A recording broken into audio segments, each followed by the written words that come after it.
Достор, биз Орчундо окуя боюнча кадам жайга келдик. Кадам жайга келип, ошол иш болгон жерлерин көз менен көрдүм.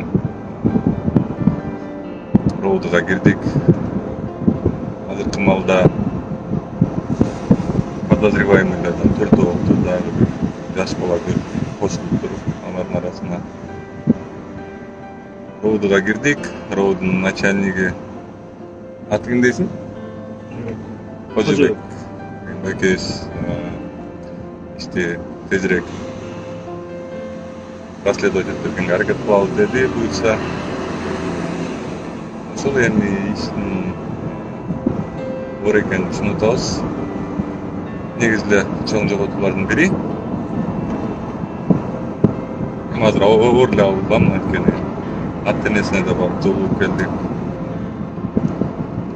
Ошо эми следственный мероприятиялар өткөзөбүз, буюрса тезирээк бүтсө.